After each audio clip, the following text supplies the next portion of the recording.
Welcome back, everyone. It's great to see you again. For those who missed my earlier sessions, I'm Jimmy Shu, Field CTO at Cycode.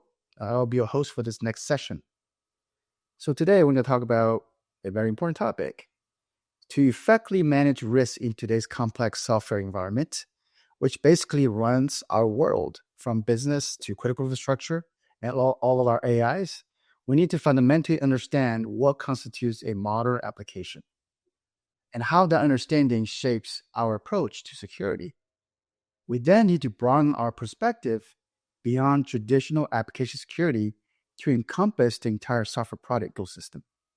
And to help us navigate these critical definition approaches, I'm delighted to welcome Matt Rose from WBT, a leading voice in cybersecurity strategy solutions. Matt, I know you for a while now.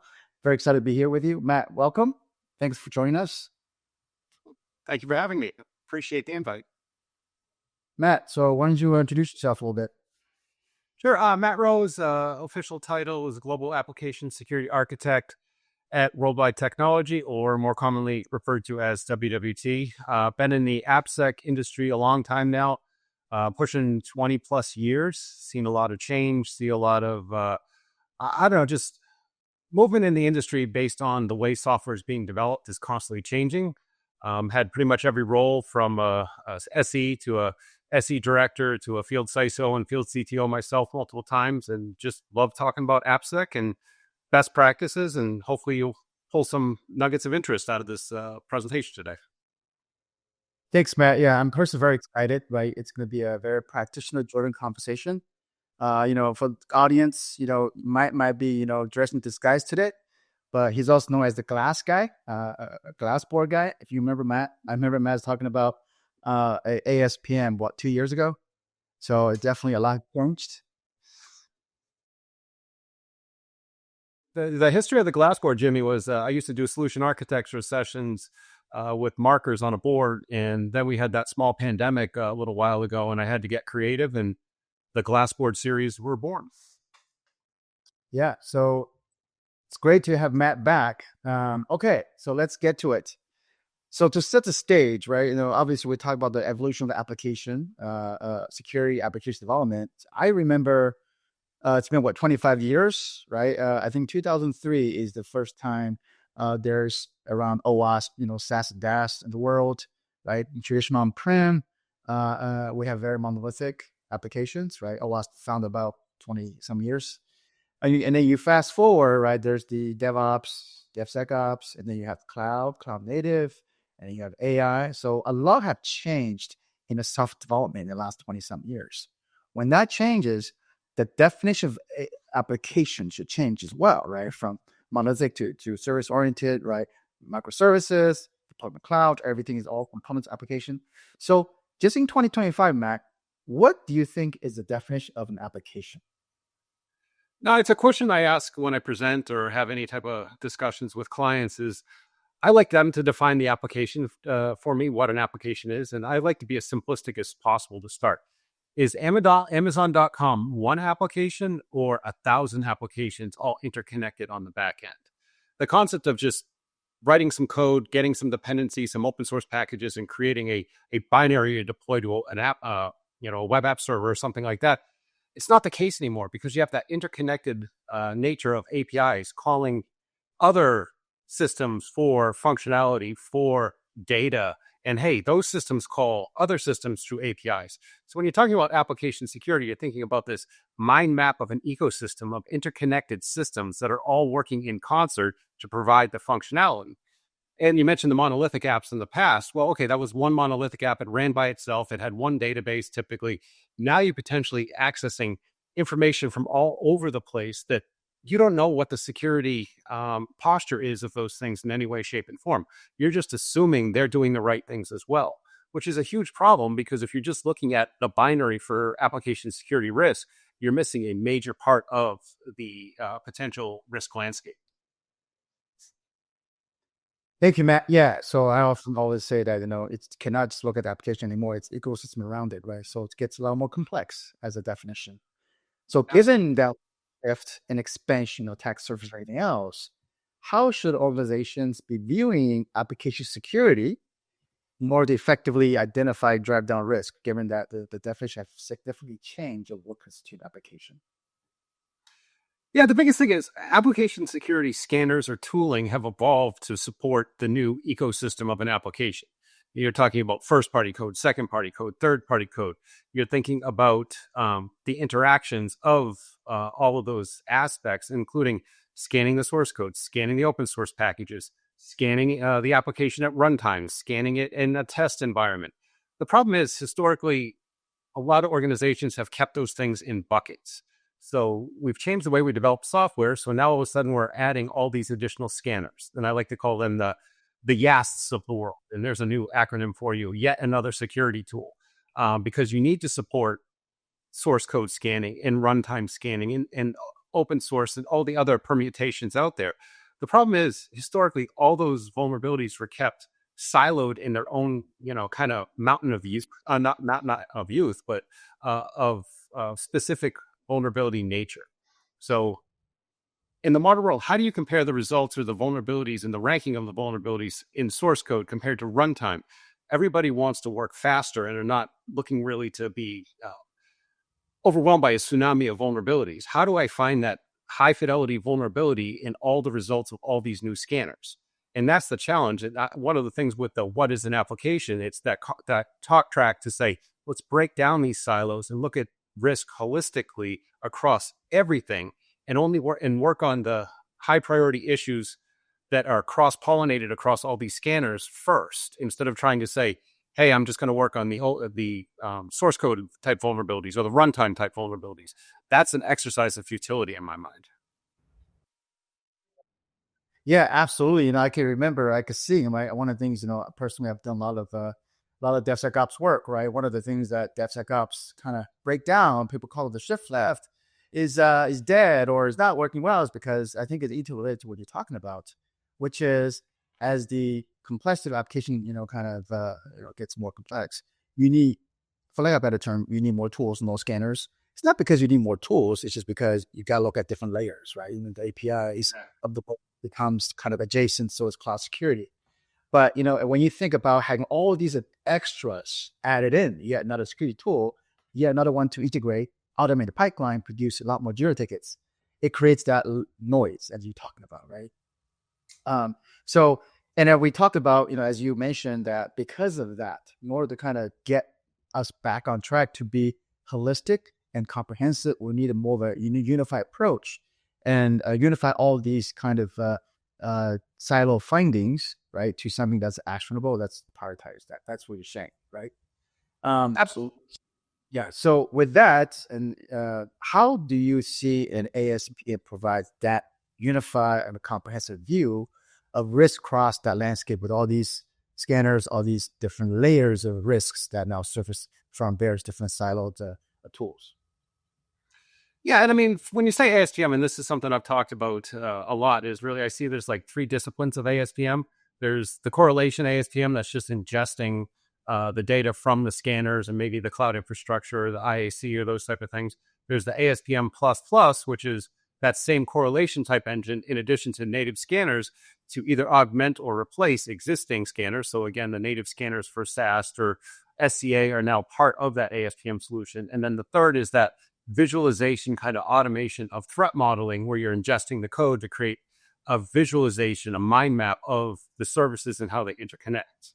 The biggest thing that the ASPM that I think is the best and the most effective, they all have great use cases. And if you're more of a RBVM type of use case, then the correlation type ASPM would be great. Or if you're looking to automate your threat modeling, that would be more the dynamic ASPM that I'm talking about, where I mentioned. But that ASPM plus or ASPM plus, the ability to pull in all that data, create policy around the data, assign tasks around that data, and do that cross-pollination, that cross-correlation from your multiple star AST scanners is much more effective. And then kind of the special sprinkles on top of the sundae are those native scanners, because I really feel that every organization should have every application security tool. They should have every SaaS scanner, every DAS scanner, every SCA scanner. But practically, that doesn't work. You don't have enough budget. You don't have enough time. You don't have enough resources to basically have everything. So work smarter, not busier, and trying to manage multiple systems or multiple dashboards to find that high fidelity result, because it's kind of a misunderstood concept that most of the application security specific breaches are not a silver bullet. I did A and B happened. It's a bunch of actions or a bunch of vulnerabilities tied together in a formulated attack. If you're only looking for vulnerabilities in one silo of risk, you're only going to find it there. So being cross organizational, cross scanner, whatever you want to call it, is the best way, because attacks are multifaceted. Your approach to application security has to be multifaceted. Thank you. Yeah, I wholeheartedly agree. Right. Thanks for the very broad agnostic approach to different flavors of ASPM. But I think the takeaway, regardless of which kind, even though thank you for expressing that advantage disadvantage of each, is the to a point of the cross view, right? The ability to be open, because to a point, you can't look at everything. You can't look at one different area at a time. You got to correlate them. Look at the entire profile, application profile, security profile, holistically to identify unified risks, right? You also mentioned about, you touched on threat modeling, and it just makes me thinking, right? Since we're talking about, there's enough talking about shift left, shift right, all that is broadened, looking at beyond just doing development and doing deployment.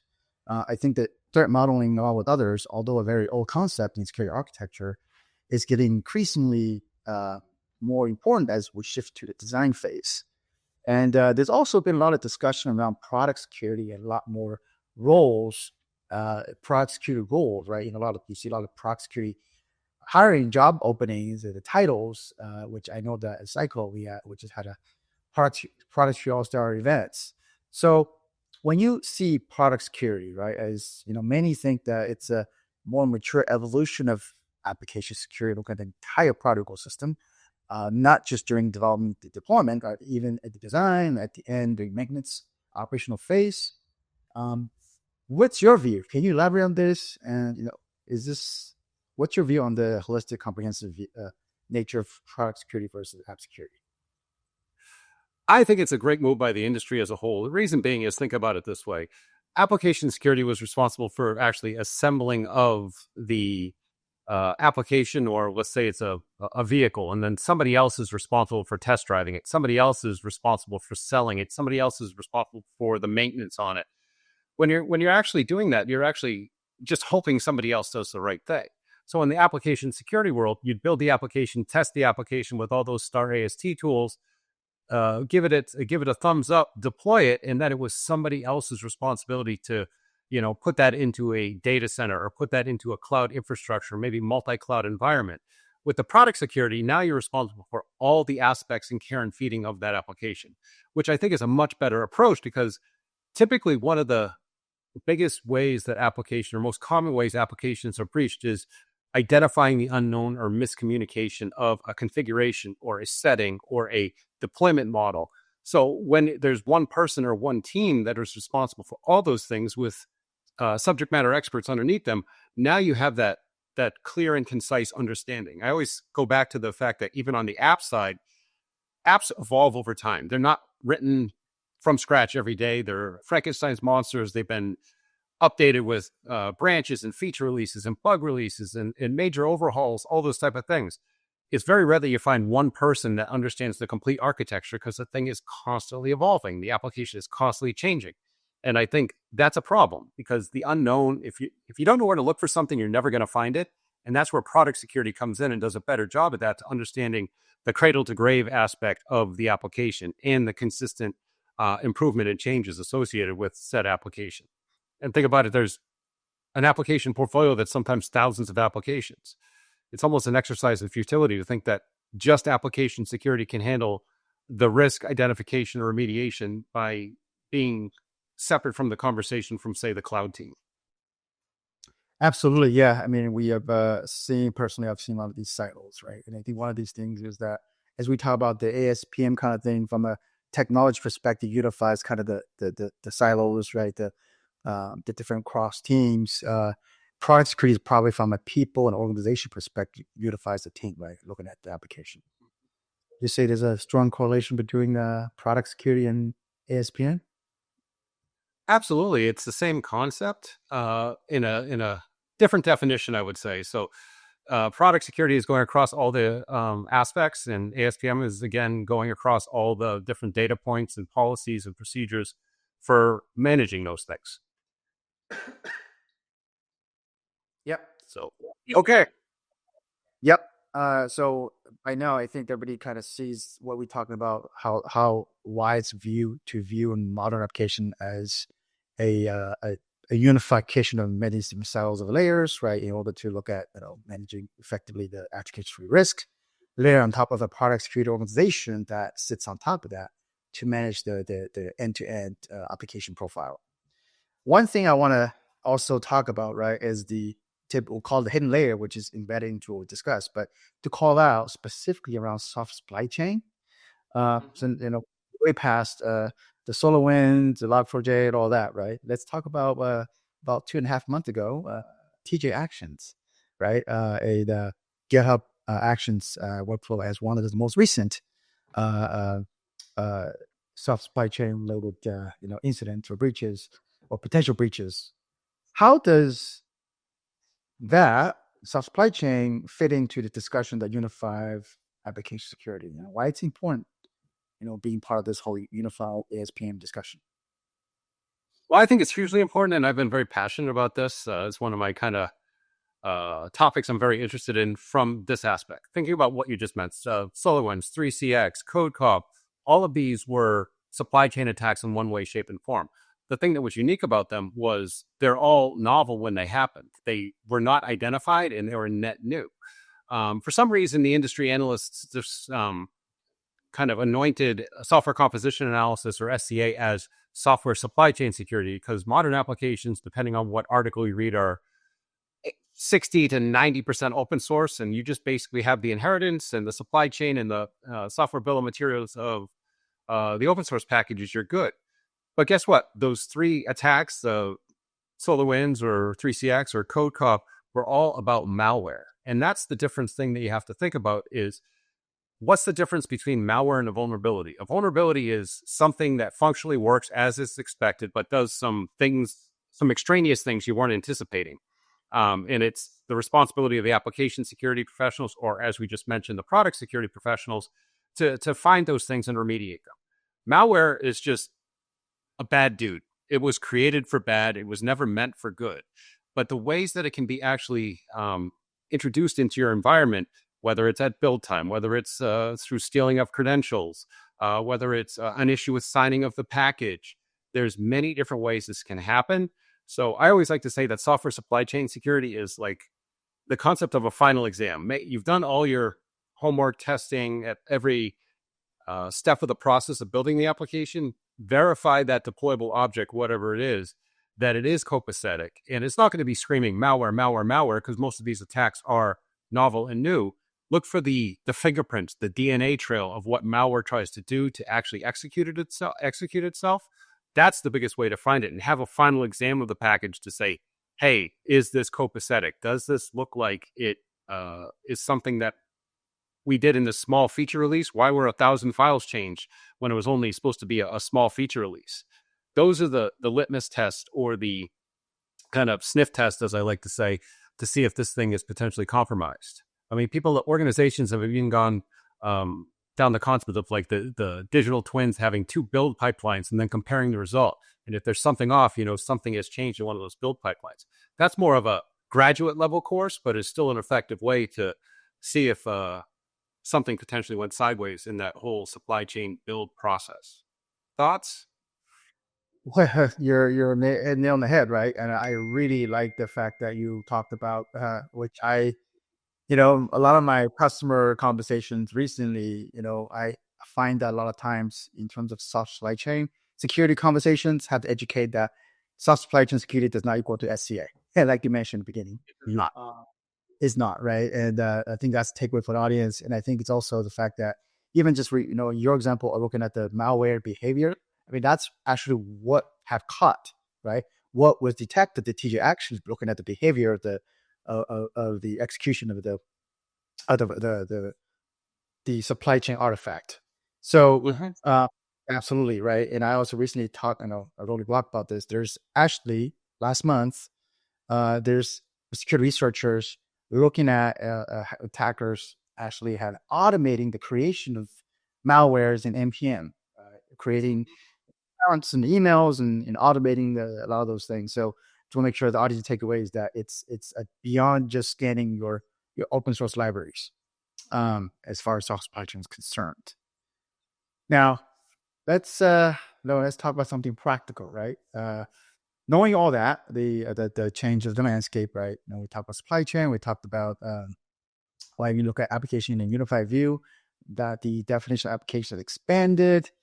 For somebody who's looking to approach this, right, looking to break down these silos, addressing the problem that we talked about on this call, on this webinar, what are some of the initial steps, considerations they should prioritize? Let's see it. I'm inspired by, Matt, right? Jimmy, I'm gonna do this tomorrow. Where should they start? I think the best way to start, and this is really, really simplistic, is people are moving 1,000 miles an hour. Is it when it's appropriate, use AI to help you through that process of analyzing tons of data. There's a lot of great features out there in terms of auto assisted code remediation, those type of things, understanding and quantifying results. But the first thing you have to do is take an inventory. A lot of times people don't know what they have. They've integrated automated application security technologies maybe 3 to 5 years ago and they just work. Well, maybe they worked 3 to 5 years ago and gave you the right results. The problem is policies change, risks have changed. And make sure that you're up to date with the security risk policies and your threat appetite, if you will, or your risk appetite is real world. Because a lot of times people just turn things on, set it and forget it. And then they're still getting vulnerabilities. The scans are still completing whatever technology that is. Do a real overview of the process and update those policies, I suggest, in a quarterly basis. And one of the great things I think about ASPM platforms is those policies can be pushed down to the individual star AST solutions, but you can set global policy much easier across all solutions, vulnerabilities that were identified in a much easier way with an ASPM solution. So I think the caveat and the takeaway, I have a lot more things to talk about, but it's a lot longer than we have for this session. But I think that quarterly update of the policies for the things you care about most, when I say care about, the things you're most concerned about is probably a better way to put it, to actually make a more effective policy and make that path to remediation more effective. Great. Yeah, I totally agree. That reminds me of adjacent space that when I was a practitioner on your seat, API security, inventory or API, same thing, inventory applications, repositories, and then you can really tweak your policies to a point. Great tips. Yeah, absolutely. If you don't know what to look for, you won't find it. It's my favorite saying. Yeah. So let's close this off with everybody wants to hear about predictions, right? So given me, there's a lot happening, right? With supply chain, ASPM, and then there's product security, right? And looking ahead, what are some of the key trends and predictions, advancements you anticipate? I call it think in terms of either right convergence of ASPM or broadly speaking, the convergence or broadening of application security, right? What are some of those, in the next 3 to 5 years? What do you think? There's going to be emerging in the space of AI security and application security. Reason being is I'm going to let everybody into this major secret. AI systems are actually software in themselves. They're actually applications. We've put them on this pedestal as this living being thinking platform. Hey, it's still written in software. It's still written in code. It's still deployed in kind of the same way. Yeah, there's some different aspects of it, but I see that convergence of application security and AI security being something that's going to happen sooner rather than later. Because again, the scanning of those systems that actually create the AI is the same thing as your shop cart, your banking app, your insurance app. And having all that data in the same place, I think, is a very, very effective way, because we don't want to push something out there and have another concept that we have to deal with, manage, set policy. I just see it. And maybe, based on that product security discussion, maybe product security would then be inclusive of AI security, and not only the usage of AI systems, but the security of the AI systems themselves.